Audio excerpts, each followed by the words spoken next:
Hi, I'm Kelsi Mayne, and you're listening to me on The David Bradley Show.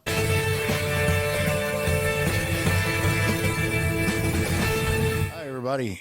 Thanks for listening, and we really appreciate all the support and everything that people have been giving the show. My heart goes out to all y'all. It just means so much for me, and it means so much for all the artists that you get to see on the show because, guys, honestly, it helps out so much, especially with the independent artist. You get these numbers up on these guys, they can get booked on your little area or your town or even, I think, in Canada, a province maybe or something, you know? And you get to see these people up front, close, listening to their music, having fun with them. They love this stuff. All right. So anyway, we're going to sit back and we're going to have a talk with a wonderful artist. And it blows me away, the people that are coming in to be on the show. I love it. It touches me. It really does. But Miss Kelsi Mayne from Canada, how are you doing, girl? I'm fabulous. How are you, David? Well, you're fabulous now that you got your coffee. And my cookies, you guys spoil me here. I'll come back anytime. Hey, we try to take care of what we take care of, you know, because it's the South, honey. Whenever I went over to like my grandmother's house or something like that, I'd always hit the fridge first. You know what? The Southern hospitality is a thing. Like I heard of it before coming down. I've been coming down here for like 10 years now, but on my first trip down. So my mom's Italian, so Okay. there's always food. She's always pushing food on everyone, and it just, nothing makes her happier than to see you eat. So, but, and you know, that Southern hospitality is very much the same thing. Yeah. And so, and everyone is like, oh, you're from out of town? You need a place to stay? Like, Oh, yeah. like I got a spare room, and I'm like, I just met you. But it don't matter. The room's upstairs. There's a shower. Go for it. Yeah, no, it's everyone here has always been so welcoming with open arms, and I couldn't be more grateful because this is like, it's become my second home. So Yeah. it's awesome. Well, that's what I was noticing because you spend time home and then you come down here and you spend time down here, and it's just living the dream is what I call it. Mm-hmm. Because as an independent artist, it really is kind of hard to do that, you know? Oh yeah. I don't know how I would have been able to do it all without that, actually, the Southern hospitality and like people just like, you know, lending me a hand, and then, you know, I try to give back whenever I can and stuff. Yeah. But it's always that like sharing is caring, you know? Oh, yeah, exactly. I would love it if the next time I need some firewood, there would be some sharing going on. That would be nice. Because once I want to do like a really good size fire pit, Oh, just to have bonfires every now and then. yes. And then I even thought about inviting some people over, you know, and just hanging out and, I'll help you chop wood. I'll do it. you know, play Just guitars and Give me an invite and I'm there. yeah, because that one video you did with the song "As I Go." Oh my gosh, yeah. Oh my God, I was That's the sitting biggest fire I've ever seen in my life. there. I was like, dude. So that went viral on TikTok. Yeah. And it was just, it started from a friend of mine in Elmer, Ontario, which is like 2 hours north of the Detroit border. Right. And he was just like, I have this big truck that I need to justify because everyone always harps on me, and I feel like if I get in a country music video, then people will like get off my back and like it'll be legit, you know? So It sounds like he already had something planned, didn't he? and then I was like, okay, well, like, can we light a bunch of things on fire? And it just like escalated, and he was like, yeah, I like helped my buddy like manage this property on his farm, and he's like, I can do whatever I want on it. So like they built like ramps for their cars and motorbikes and stuff like that to like make all these jumps. And then we lit some bunch of things on fire. This guy, it was basically an excuse for him to just like invite all of his buddies and have his party. and like it looks like it's like a giant budget music video, but I think the whole thing just cost like $400 or something for the gasoline and the food to feed everyone. That was pretty much it. And a couple of 12 packs or something, yeah. you know. But the comments on TikTok are like, they're like, yeah, America. And like, I'm like, actually, that was in Canada. But it does look like the most redneck stuff you'd ever see. Yeah, I was like, I was listening to the song as it come in and everything that was going on in that video, and then I was watching all of it, and my girlfriend Lisa was trying to have a conversation with me, talking to me about something, and I'm too absorbed into the daggum video. You know, I was just like, what the hell, you know? And then when y'all, all of you were standing in line and you like took a shot at something, and then you seen the fire and everything, and I was like, hell yeah. Yeah. Yeah, no, it was that was probably like the funnest shoot I've ever had, because, you know, yeah, we were just, and it was kind of like the whole truck scene. So we had, I think, 10 trucks in a row that were driving up like this hillside all together, and it looked like this like giant kind of like army kind of shot. And it like that just was a coincidence. Like basically my buddies' friends, they all showed up, and then we just looked around just to see what we could use, what we had. Yeah. And then so they showed up with their like ATVs and stuff, but every single person had a truck. Yeah. So we're like, do you want your truck in the video? Do you want your truck? Like, can we put it in? And so we all just lined them up, and it was just like a serendipitous thing. But the fire actually was more so it was filmed in the middle of winter. Right. And you can't tell because there's no snow on the ground yet. Yeah. But it was in December. We had one day in December and then another pickup day in January. And thank God it didn't snow in between. Yeah. But it was like the fire was out of necessity to keep warm for me. Well, yeah. Because I was wearing this like little tiny dress thing, and then which I made, by the way. But yeah, it was for the lighting and warmth. Yeah. So it was multi-purpose. I loved it. I mean, it was a great video. Thank you. I can see why it went viral. Thank you. Dude, I just, because it brought back a lot of memories for me. You know, how we used to do. I mean, it was like Friday night we would start. We would be out cruising around Rivergate and stuff like that in our cars. But then our friends that had the 4-wheel drives and everything else, I'd run home, drop off my car. I'd grab my daddy's truck, and we would all go hit the woods and go mudding. And then we'd wind up at my buddy's house. His granddaddy it was a little over 100 acres. Had 2 ponds on it and everything else, and we would just go up there and hang out. And yeah, it was fun. Well, actually, so I was like profusely thanking everyone for being part of it, and everyone's like, "Why are you thanking us? This is just what we would do anyways." Yeah, like, exactly. All right, cool.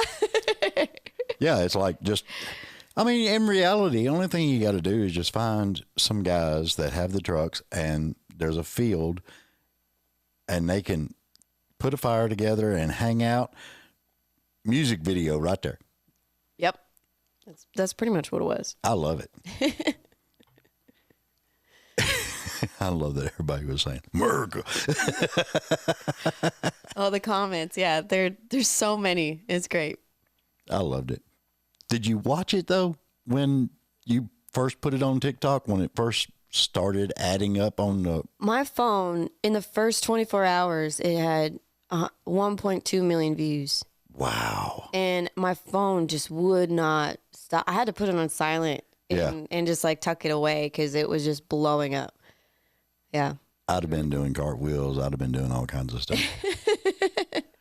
I'd look funny as hell doing cartwheels, but I would do it. I would try anyway. Because, you know, it's weird how much that social media is really helping out the independent artists nowadays. Mm-hmm. Yeah.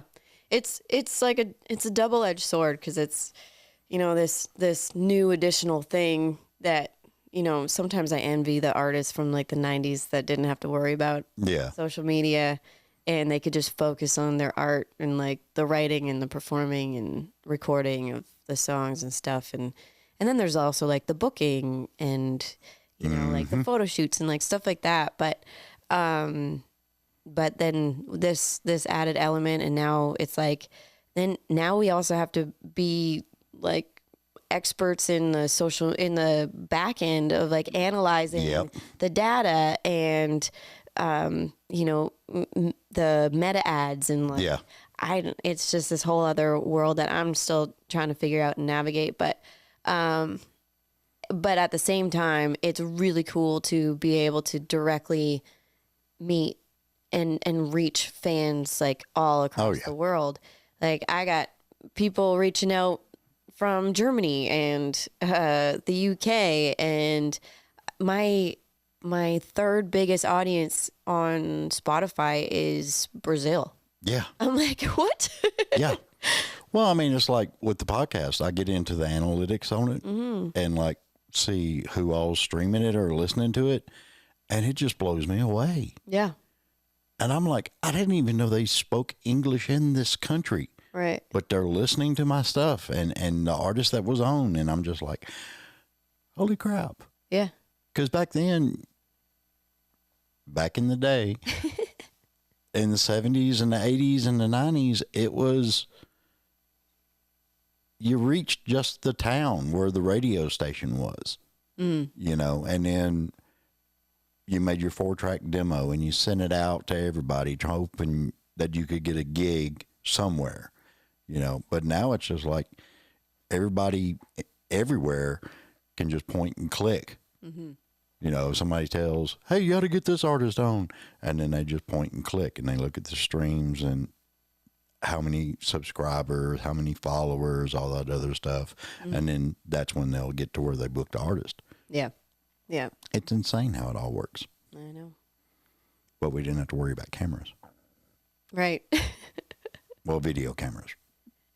I kind of miss those days too, though. Like I grew up in part of the 90s, and I do remember like being more present too, you know, and I've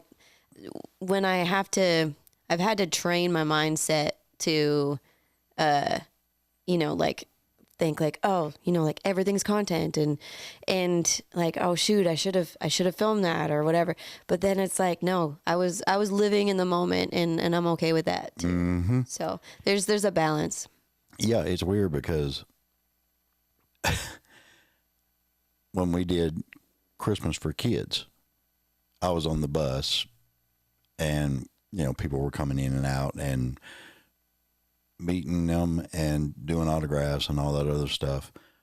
But then Becca Bowen was like 5 buses away from me. And I look up, and I got this like 6'4" Buddy the Elf standing on the bus, and Becca had sent over some cookies. And I was just like, why didn't I get this on video? Yeah. Those are the kickers sometimes. It's just them little moments. It's like my first reaction isn't to like take out my phone and record something, but and then I kick myself after sometimes. Oh yeah. It's like, that was a cool moment, dude. I love it. Yeah. I'm never fast enough. That's the thing. Yeah. Yeah. Yeah. And I don't know. I mean, do you walk around with a GoPro on your head all the time or something? I mean, how do you do this? I've contemplated it. That would be fun. But there's no telling what in the hell we would get into. Yep.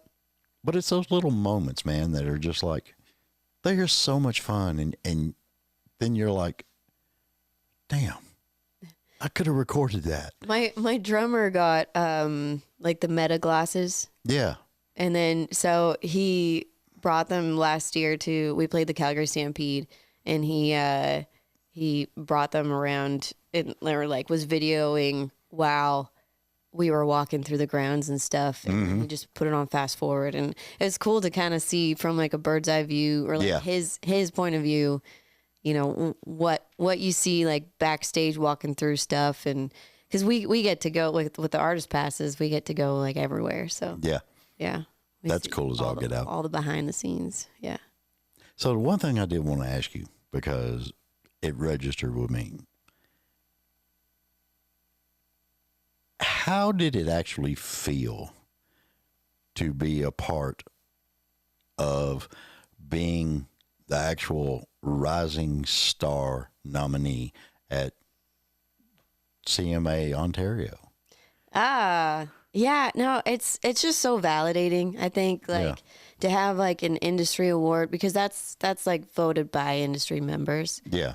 And it's not so much like a popularity contest with like your fans, but it's the people in the industry that are like taking notice. And so yeah, it's completely validating when you get that. And I've gotten so much of that recently with this last song that I just released, and it's just like it's kind of blowing my mind how cool. Like I got Amazon. So I released a song back in September. It's called Someone Who Knows. Right. And then that song, I guess Amazon Music got a hold of it, and like they heard it, and then they were like freaking out about it. Yeah. And they were like, you guys, like they went to my distributor. I use Symphonic for my distribution, and I love them. They like assigned a rep for me, because like this rep he emailed me, and he was like, yeah, Amazon loves this song and they want to be a part of all of your upcoming release schedules. Like, awesome. Like, he's like, so you got to let me know what are you planning coming up and stuff like that. And I was like, well, I'd love to get one more song out before the end of the year. Yeah. But I asked him, I was like, but it's December, and I've always been told, or I've heard in the industry, the word of advice is not to release anything but Christmas music during December. But I was like, you know what? Like people have to release regular music during that time too.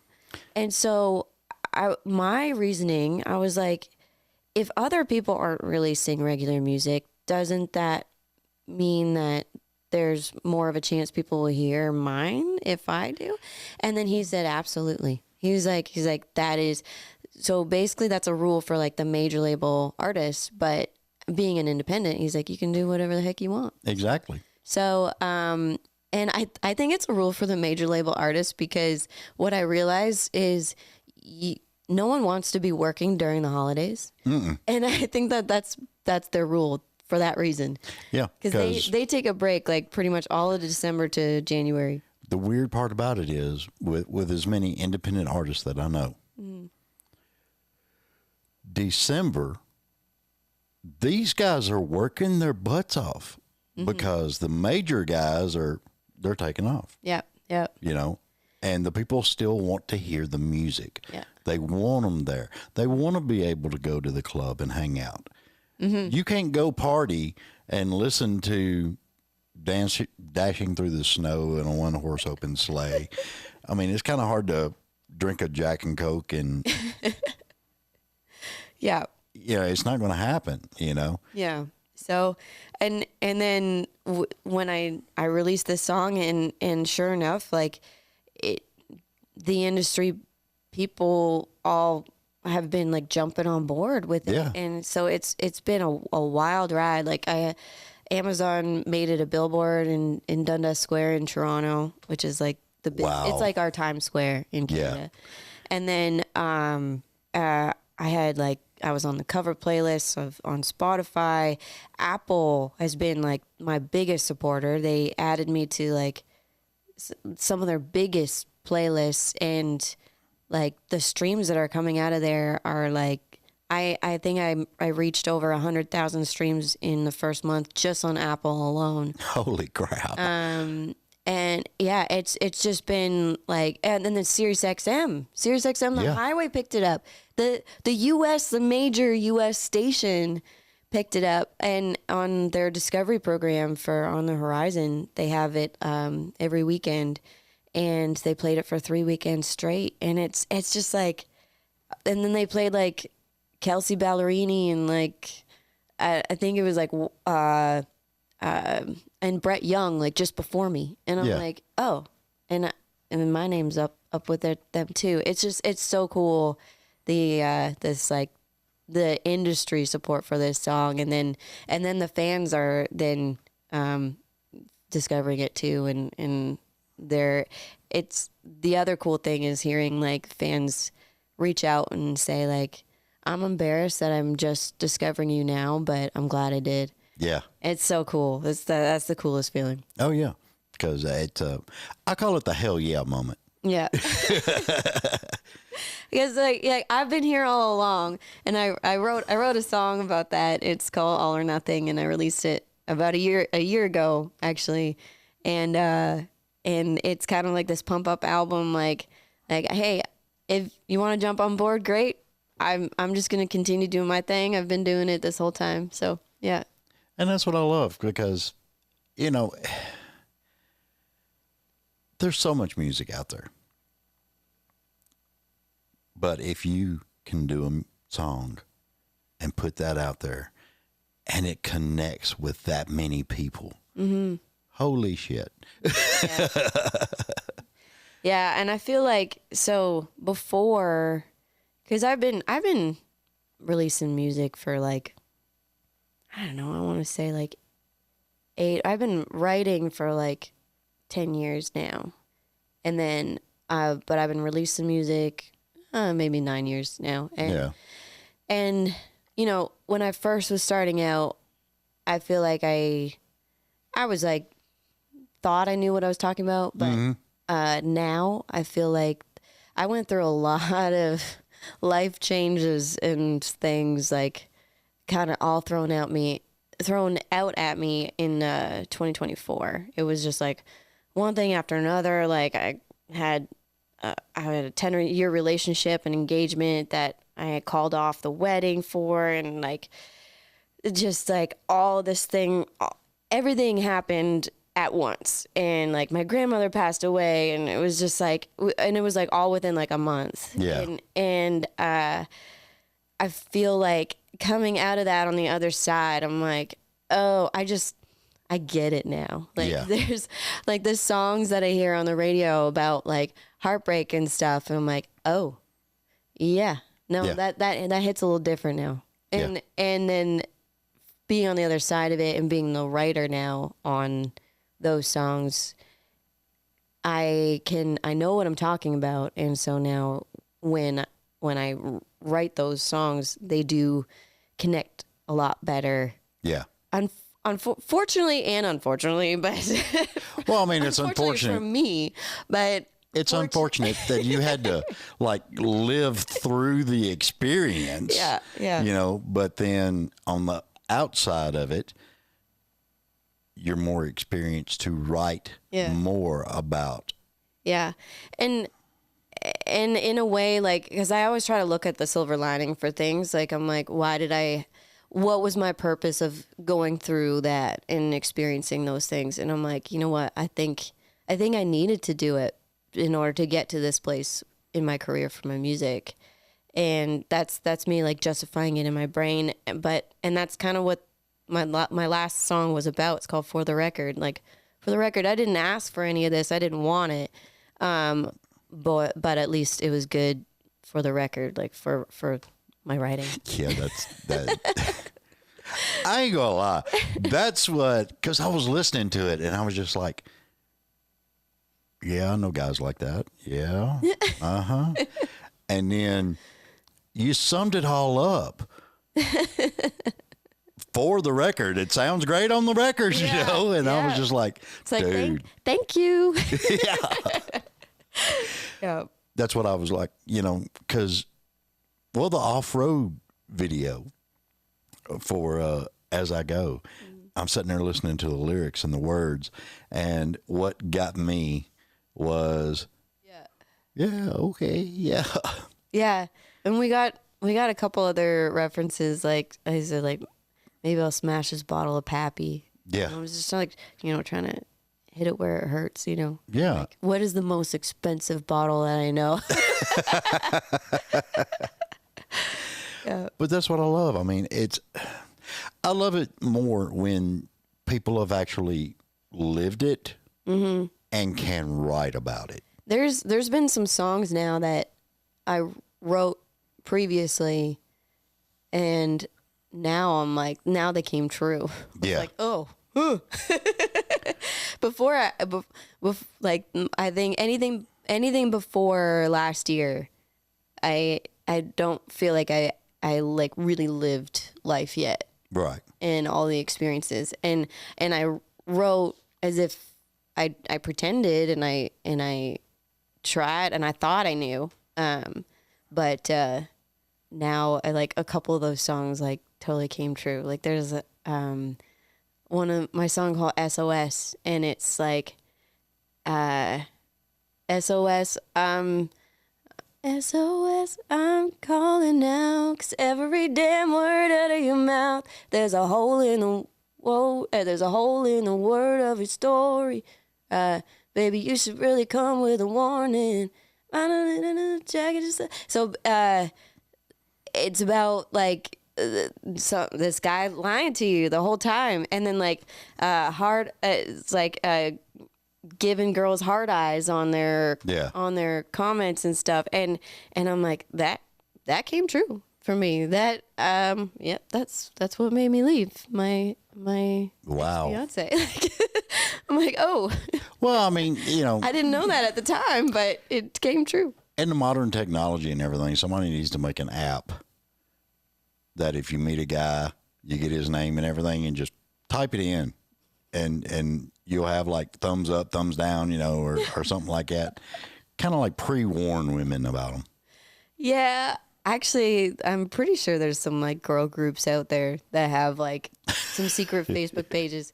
I'm not gonna give it away, but you're not far off. I remember an episode. You have a secret community. Yeah, But I remember seeing an episode of 2.5 Men where Charlie Sheen's character, a bunch of women in the area actually created a whole website about what a piece of crap he was, and it was funny as I'll get out. You'd have to see the show. I mean, God, I'm telling my age again.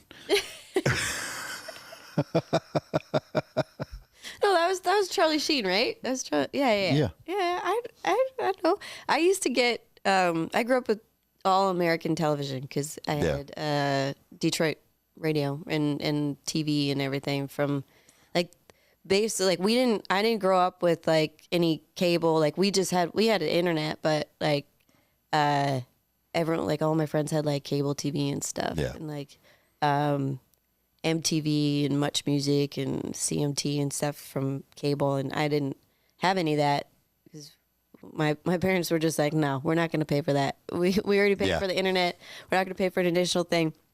So we just had like regular radio waves from whatever would come in. So like 10 stations on the TV, and 9 of those were U.S. stations. There was only one Canadian station. So like, yeah, most of my influence, and I feel like that's why I feel like the American country music scene has really embraced my music a lot because it sounds exactly like theirs. Like it's just like it's like my style is just there, like it's just woven into the American, I think, culture. Yeah. Very much so, and but I am proud as heck to be Canadian too, but I'm actually half and half.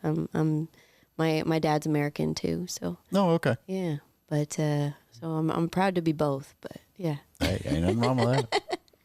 Doesn't bother me one bit. I just I love how your whole sound. You've got some rock in there. You've got some. I kind of like call it outlaw type country. Yeah. And then you've got some slower songs in there that really resonate with a lot. Mm-hmm. I think I'm like identifying more and more with my style is like, I don't know, maybe you can help me with this because I struggle to identify. I get put in a box. Being a female artist, I get put in a box with like other female artists, and I feel like I identify more with like a lot of the male artists out these days, like like Luke Combs, who has like, you know, Beer Never Broke My Heart and like those like rock kind of country anthems, but then he turns around and sings "Giving You Away." Yeah. And these like slow, like most sentimental ballads, but and so like I feel like I identify more kind of with that style, and then like Eric Church and and don't shoot me, but you've actually got a little bit of an influence of what I call early Jason Aldean. Ooh, that's a huge compliment. Yeah, because back when Jason first started and everything, he didn't have a steel or a fiddle or anything else. It was just the band right behind him, and it was Les Pauls, and they were rocking it out and but putting that country flair to it. Yeah. You know, and that's one thing that popped in my head when I was watching that video and listening to that music. It was just Cool. Holy shit. You know? I love that. Thank you. That's a huge compliment. And it just, it blows me away because I think people love that era. They also love the old country stuff and everything, but I don't care who you are. You got to have a little rock every now and then in there. Yeah. And I think like I've really taken some time to analyze the industry and stuff and like where I fit into it. And I think that's why I play so much and I get booked so much is cause like, I think like, well, girls are stereotyped in like, you know, always singing ballads and stuff. And I just want to represent us, like that other side of us that can like rock just as hard and like keep up and even push the boundaries with the guys. Like in our set, like we sing Zeppelin. We sing like Black Dog into the Allman Brothers, we sing Crying by Aerosmith. Yeah. And like and it's just cool to see people's reactions and be like, oh, this chick is singing Aerosmith right now. Like, I love to kind of do the unexpected and you know, make sure that, you know, I'm not put in that box or like that stereotype. Well, that's what I liked about when Gretchen Wilson came out. Mm-hmm. She refused to be in that box. Yeah. And she created her own. Mm-hmm. And it blows me away because there was a video that she did, and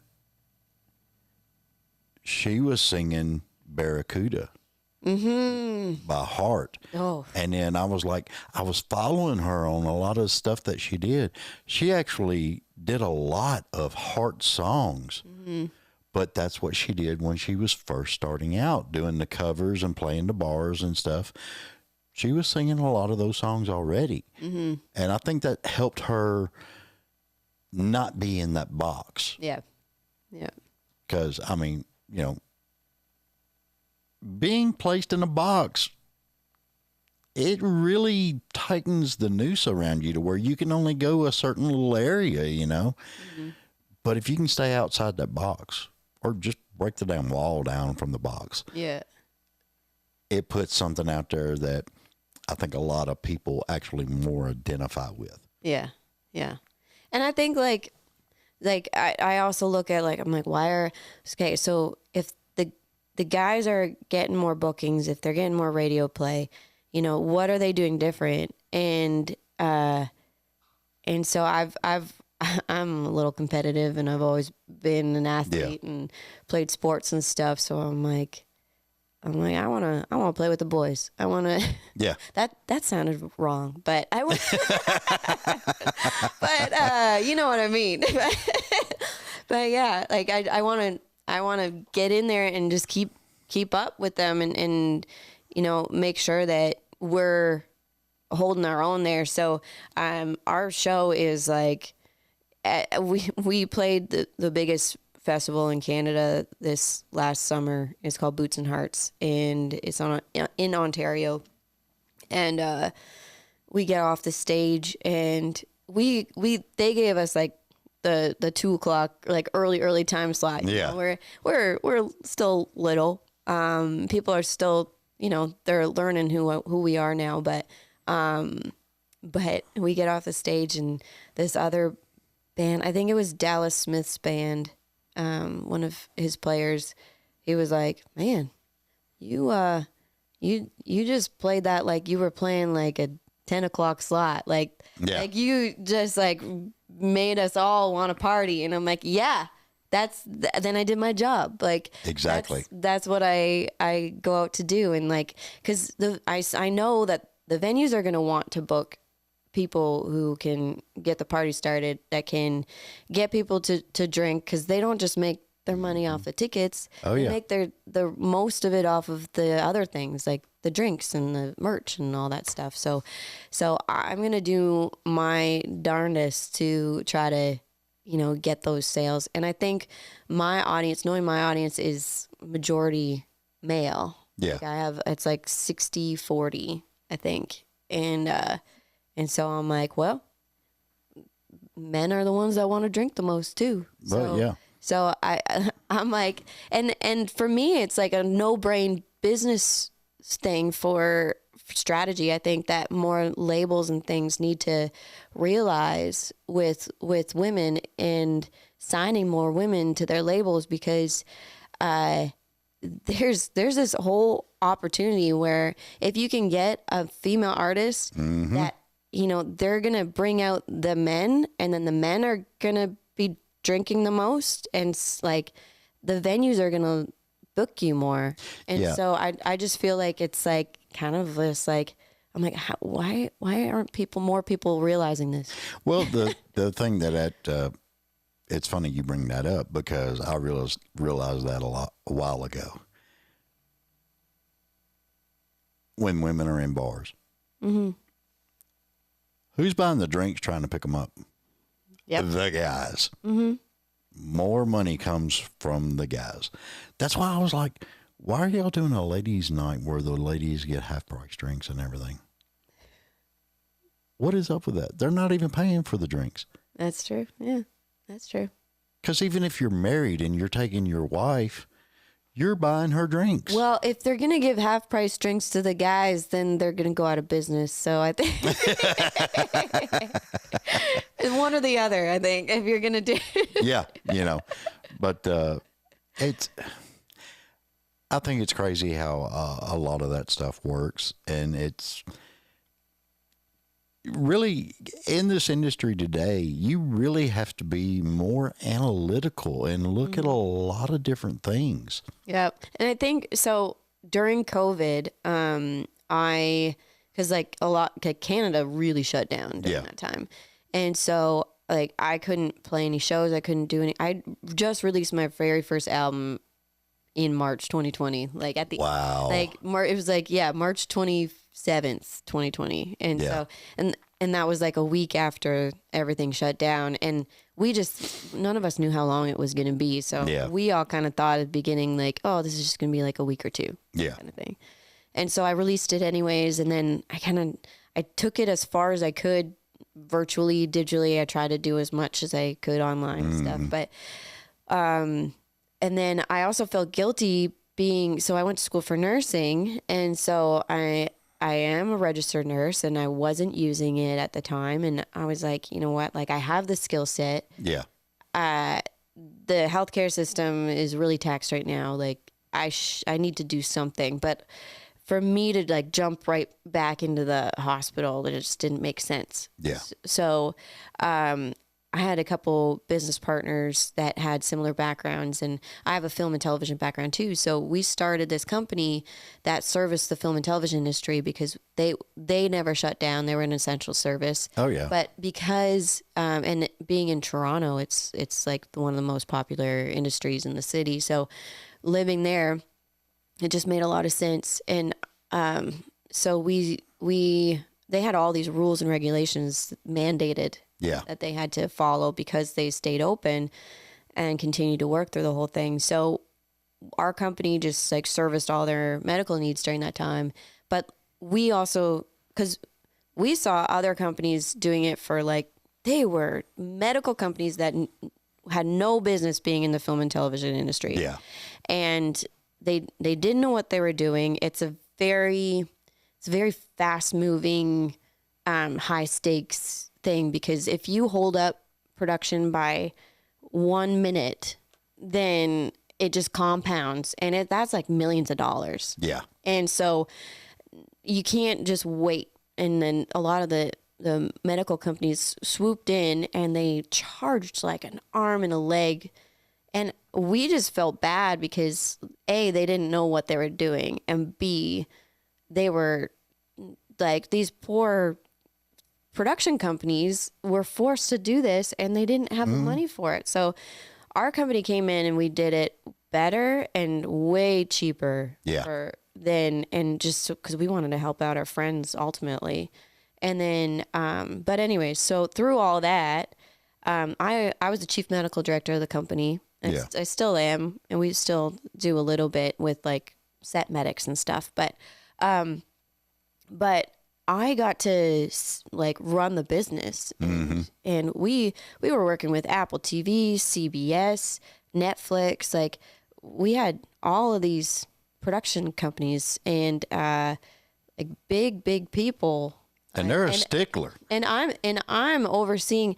I had the power to shut down the entire production. Like that's what they gave to me. Yeah. And I'm also like, I don't know what I'm doing either. Like, well, no one did. So, I mean, I guess my guess was still more educated than the average person because I did have that medical background, but it was just it was a lot of responsibility and very nerve-wracking. But running that company though really helped me change my mindset and like look at my music company, my music business in that business mindset. And it's been cool. Like you never know. I never knew that my medical background and my film and television background would ever meet, but they did. And then I never would have thought that those skills from there would be transferable to my music career too. And it's just been I feel like that's just like life though. Like if you just go through things, you experience things, and you take away as much as you can and like little bits here and there, and you absorb it, and just it's like a new tool for your tool belt. Oh yeah, you got to do that because all those years that I did, lights and sound and stuff, it was just like we would go in, and then the next thing you know, somebody hollering, "Hey, can y'all do a music video?" And then you got like the production team coming in and everything else, and they're wanting to work directly with us because we're in control of everything on the stage. And the one thing that blew me away, I had a director come over to me and we did the video. They were recording it. And back then I ran all the lights by hand and by ear. Oh. And then I did the filming that they did. And then he walked up to me and he said, "Hey, can you do that exactly like you just did tonight? Because we're going to have a live audience in here piecing all this stuff together." And I'm like, "What?" I'll do the best I can. Right. I just, then I'm sitting there going, what did I do? Because I always did it by the feel, you know? Yeah. And I was just like, okay, I think I went blue here. Then I went They would never know the difference, though. Well, that was the weird part about it. When we got done with everything and they pieced it all together and all that. I think like once you're good, you're good. Like like he was just like, do what you did, as in like, like keep that up. Yeah. Whatever you were doing. Yeah, and it was just we got a big thank you and a little bit of a bonus for what we did, and nice. I loved every aspect of it. But that's what, in the music industry, that's what you deal with a lot. There's a lot of different stuff that comes in. You got different stages and stuff. And I was down at the Limelight one time, and Bret Michaels played a show downtown. And then the after hours or after show party was at the Limelight. So we got the band, we got everything else. And then they're wanting me to do a spotlight on Brent when he comes in and all this other stuff. And I'm just like, did you even ask him? You sure you want, and as soon as the Bret Michaels got there in the tour bus and everything else, I ran up and I was like, dude, they want me to put a spotlight on him. Do you want him? And the dude was like, no, dude, don't do that. And I'm like, gotcha. Got my ass reamed later by the club owner, but I did what Bret wanted, Yeah. And just took time with it and had a little bit of fun with it, because that's what I tell everybody. You can be analytical. You can do all this stuff. You can make everything out in your head to a T. But look for those moments. Yeah. Just be yourself. Yeah. And love what you do. Mm-hmm. Yeah. You'll get a lot further. Yeah. And I think like the last couple of years, like going through like the lowest of low in 2024, and then like jumping on stage that year. Like I had to jump on stage the day after my grandmother passed away, and like 3 weeks after I left my fiance, and like it was like all of these things. Like I was looking forward to that show, and it was opening for Russell Dickerson at the Windsor Coliseum. It was a hometown show in their biggest, most prestigious venue, Caesars Coliseum, Windsor. And then and like Russell Dickerson, like such a cool opportunity, and I was so looking forward to that for like the months leading up, and then like the weeks leading up, I was like, I don't know if I can do this. Oh yeah. So but start sweating it and stuff, I think that's what makes it though, like the lows just made the highs that much sweeter. Yeah. And now it's like every time I jump on stage, I think after going through that crummy year for me, it's like every time I jump on stage, it's like a new gift, and I just like appreciate it that much more. I believe, and this is just me, whatever you've been through in your life, the minute you get on that stage and that electricity comes from the audience, and that roar and them singing songs back to you and everything else kind of makes you right with the world. Yeah. And I think like to just experience that as a community, like everyone in that room is seeing and hearing the same thing at once, and everything else in your life just goes away, and everyone is there for that moment. Yeah. And I think like that community experience, just there's something very healing about that. Yeah. And I think that's one of the joys of just live music in general. Oh yeah. I mean,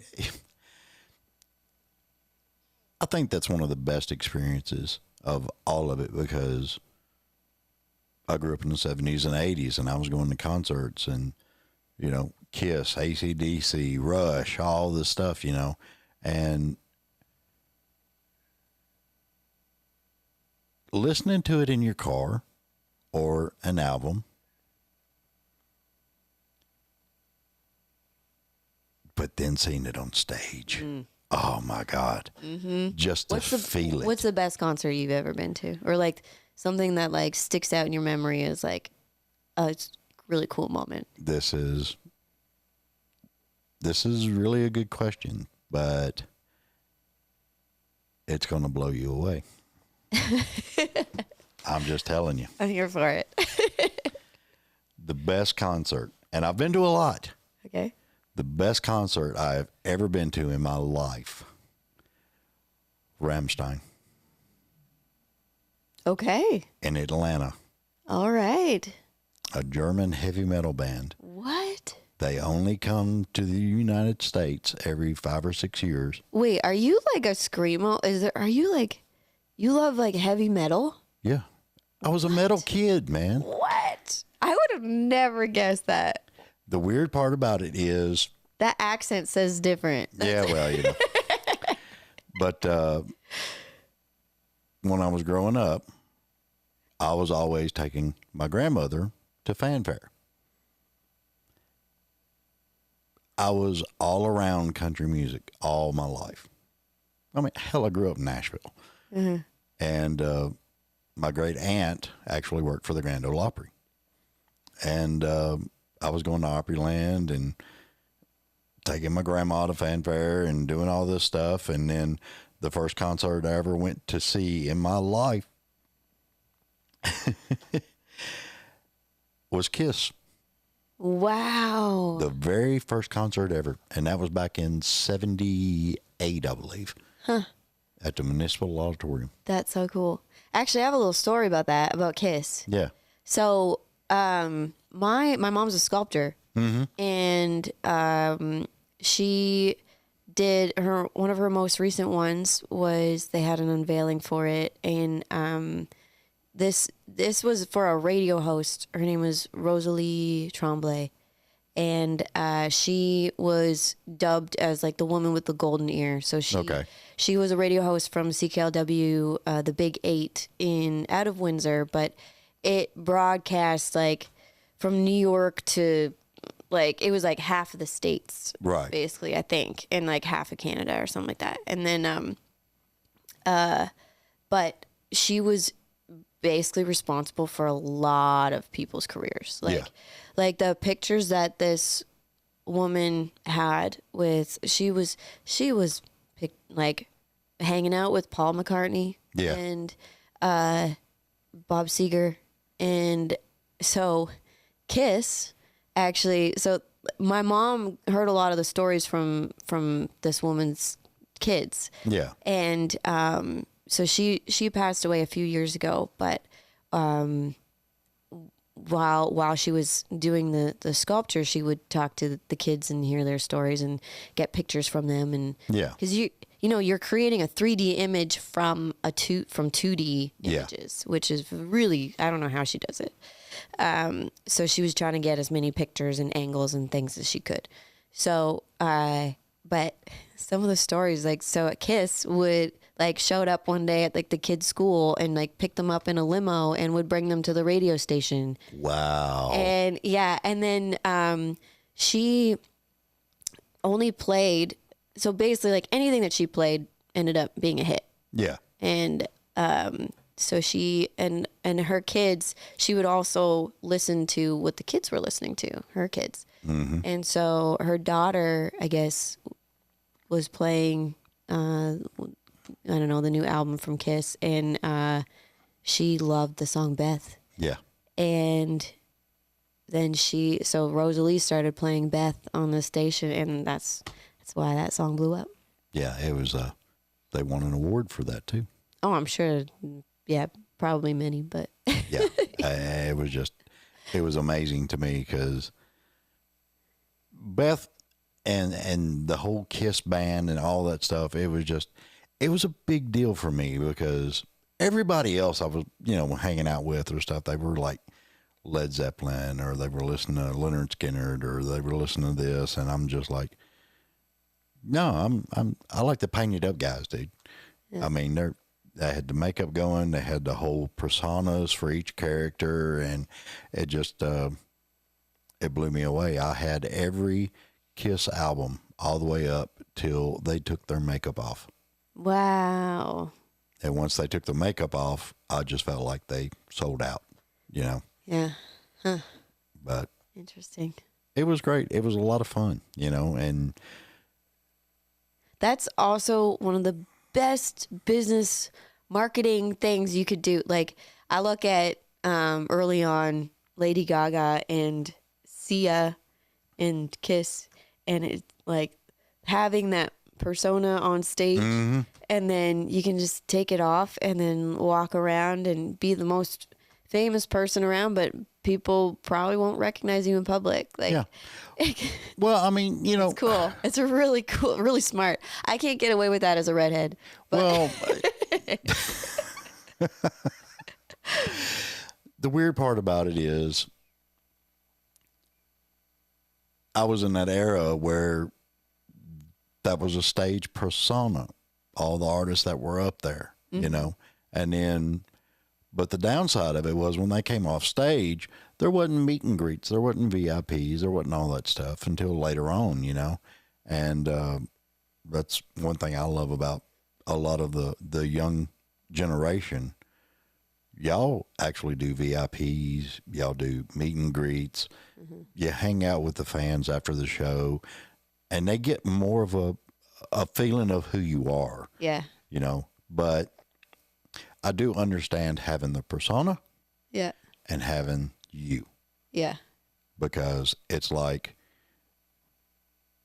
any blue collar man out there that goes and they do that day job, no matter what difficulties and problems and stuff that they've had at that day job, when he comes home, yep.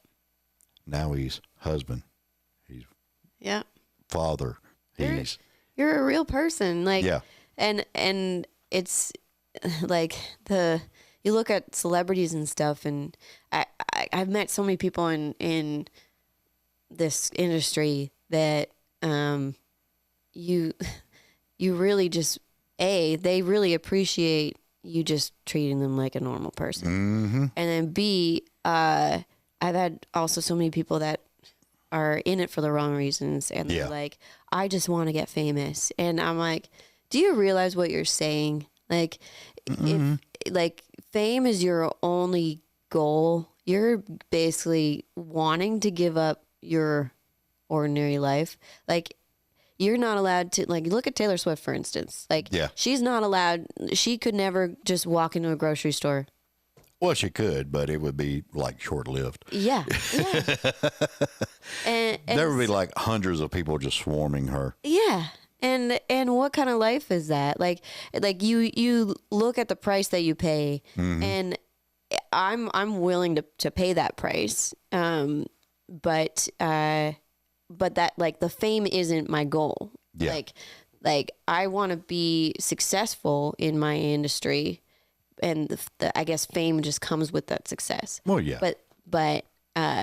But yeah, I'm like, I don't think I would wish that on my worst enemy, but I knew it's the price you got to pay sometimes. Well, I mean, the thing that I like about a lot of artists that I talk to is they're not really doing it for the fame and the money as much as they are just to share what they can create with others. And well, I think the people that you have on this show are legit people that are here for the art. Yeah. And you can see that. Yeah. Yeah. But there have been, I mean, and I think a lot, like, majority of the people in this town are here for the art, and they're not here for, like, the wrong reasons. But. Well, I mean, I could break it down into percentages, but I'm not going to. You got a lot of people out there that, and I can always tell them because they're the ultra name droppers.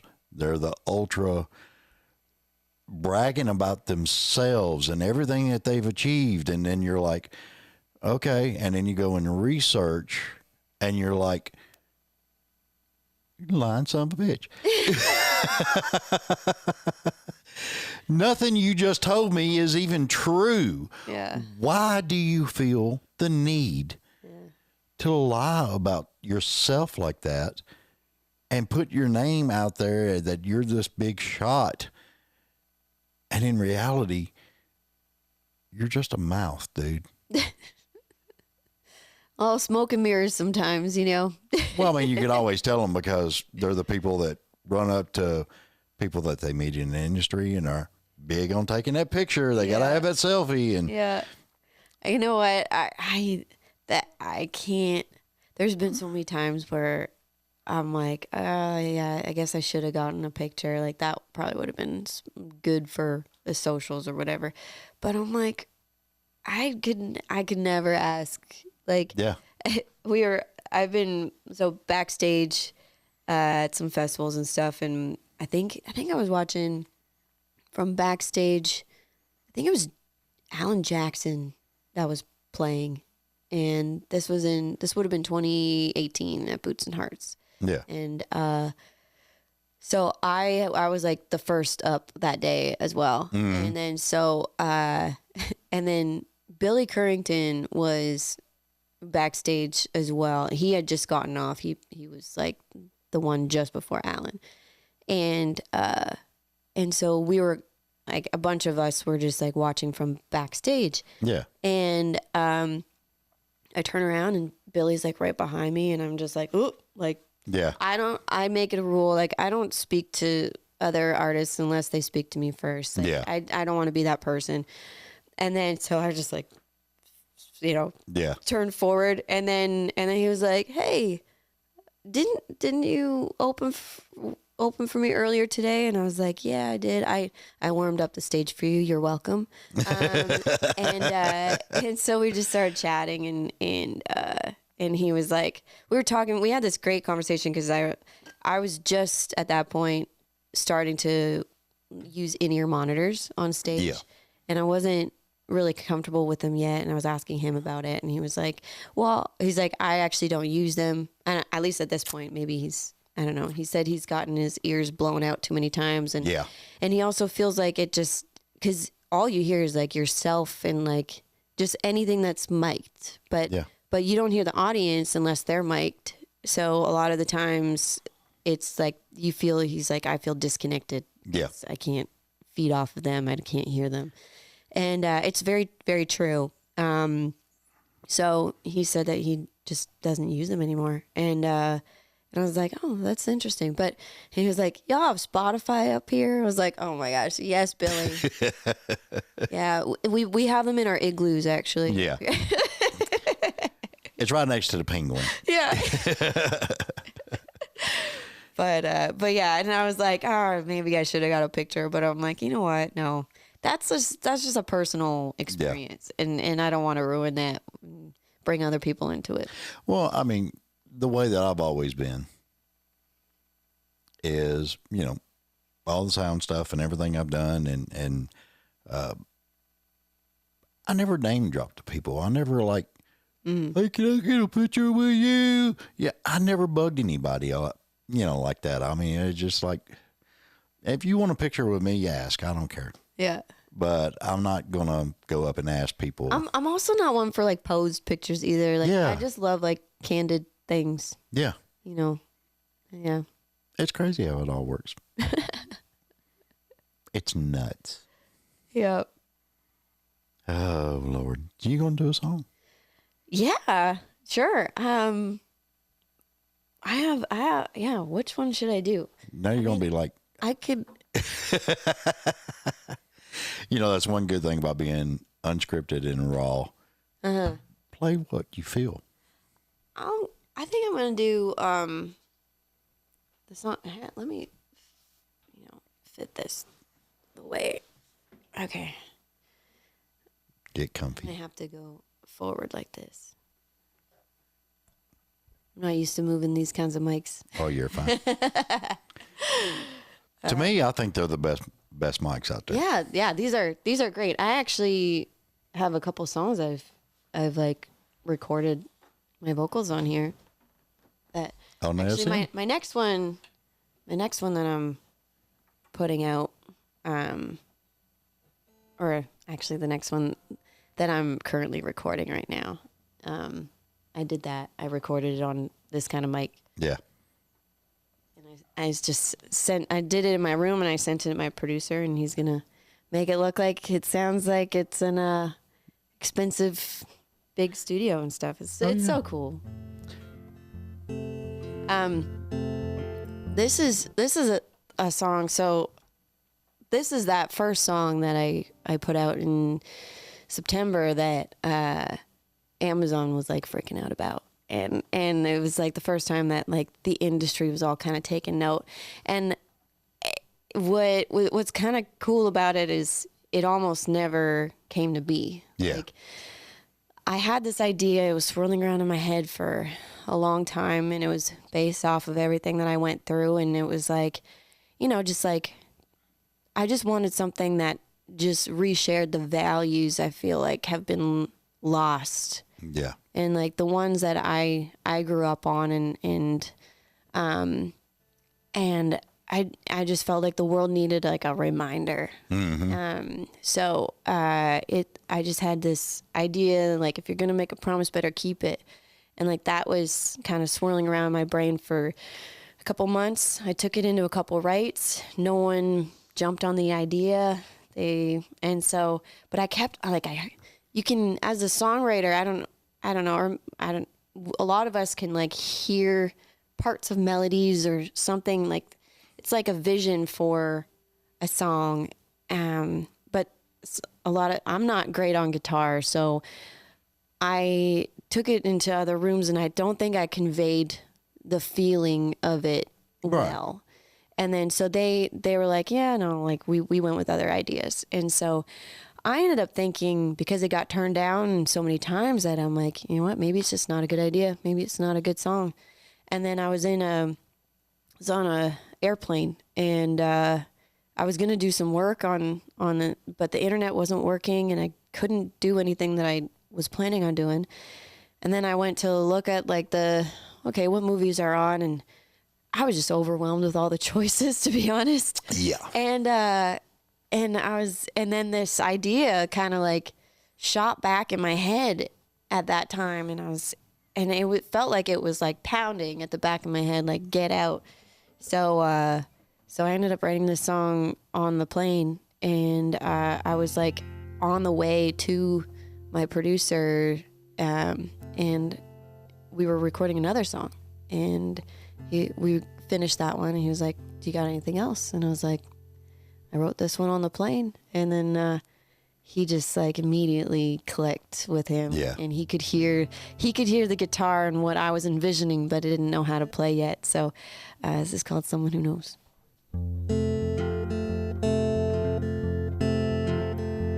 Better be sure to get your 8 hours of sleep. If you're giving room, boy, you better earn your keep. Always give more than you take. Don't put more on your plate than you can eat. You could take your time, but don't take it for granted. Things are beautiful even when they're damaged. 2 wrongs don't make a right. Sometimes life don't turn out the way you planned it.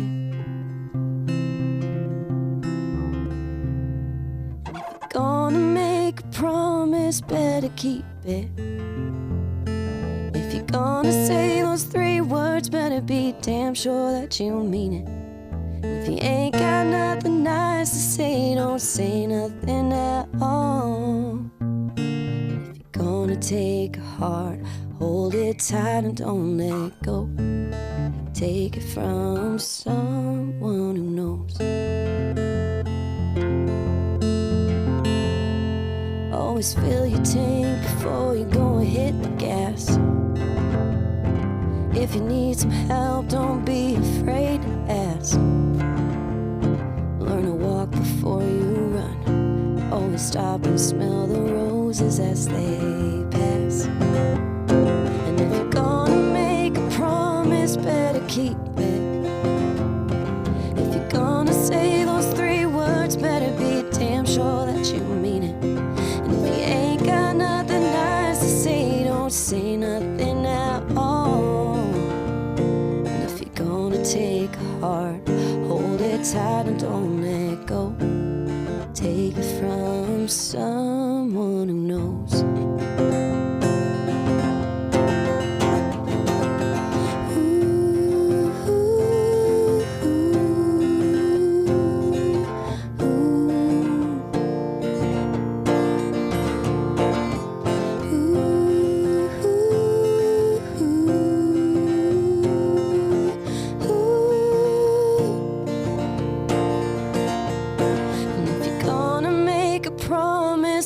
to keep it. And if you're gonna say those 3 words, better be damn sure that you mean it. And if you ain't got nothing nice to say, don't you dare say it at all. And if you're gonna take a heart, hold it tight and don't let go. Take it from someone who knows. Take it from someone who knows.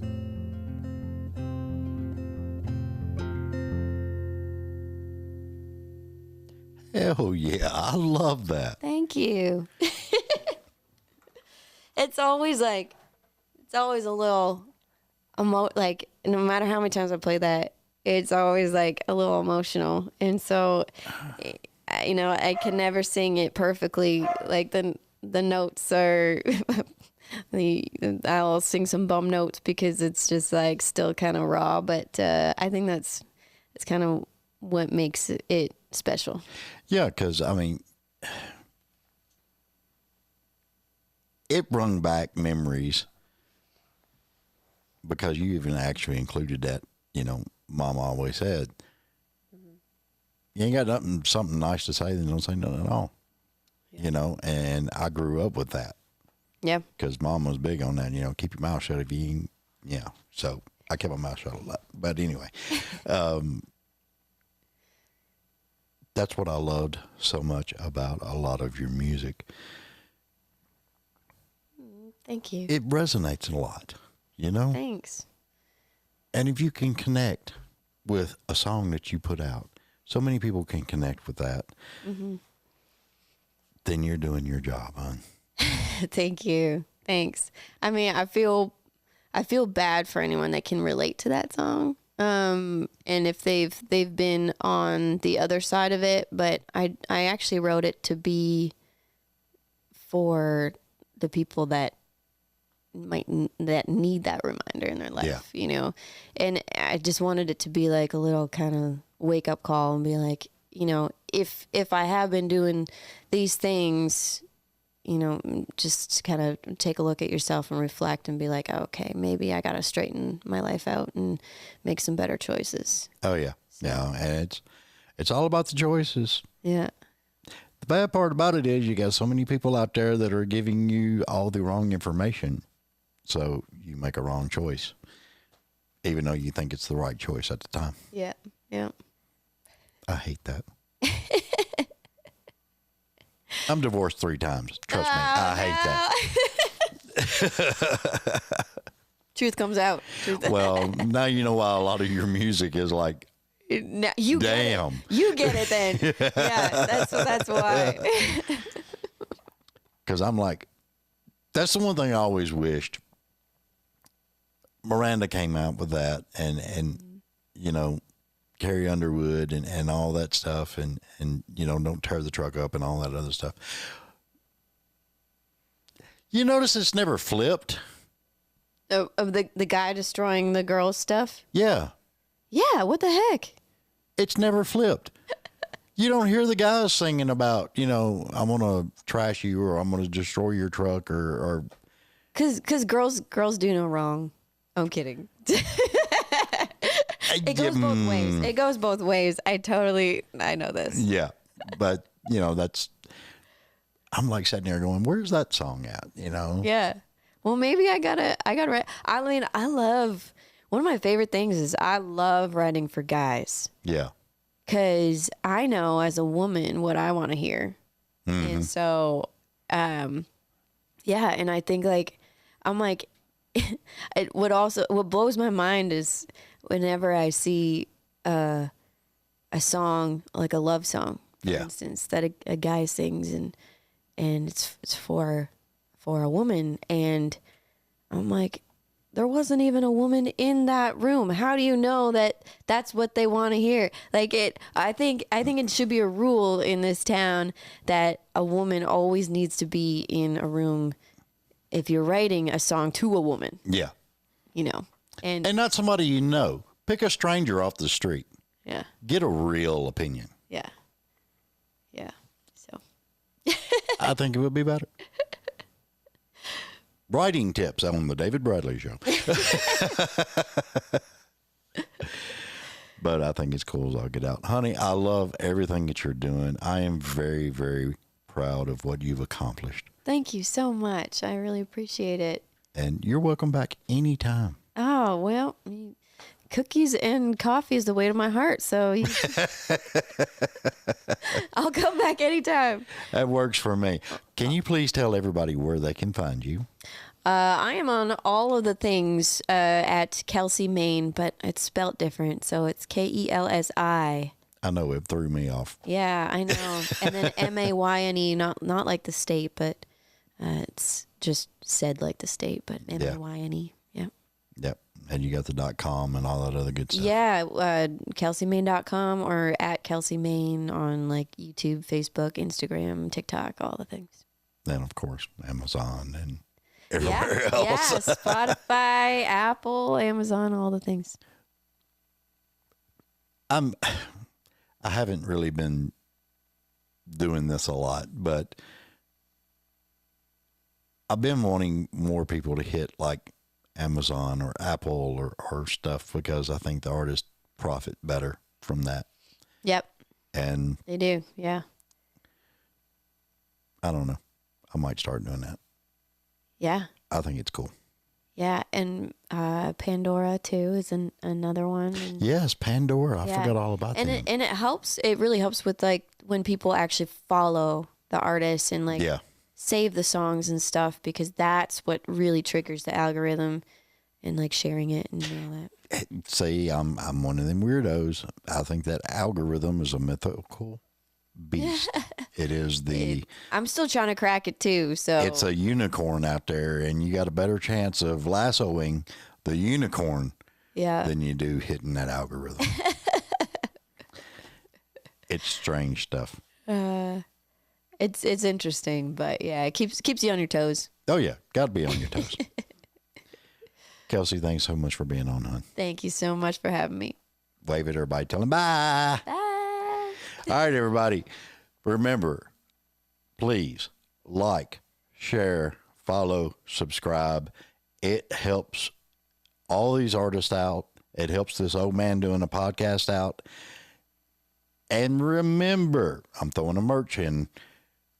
All these artists have merch, T-shirts. Some of them got coffee cups or koozies or all kinds of stuff. Everything you can do to help these artists out. I've got merch. You can go to my website. Up the very top, it says merchandise. You can buy merch through my stuff. It helps everybody out, because maybe one day we can all just quit having the day job and just do the stuff that helps, and y'all love to see. So, all right, we're out of here. Thank you, everybody that's watching, subscribing. I really appreciate it. We're out of here. Love you. Mean it. Bye.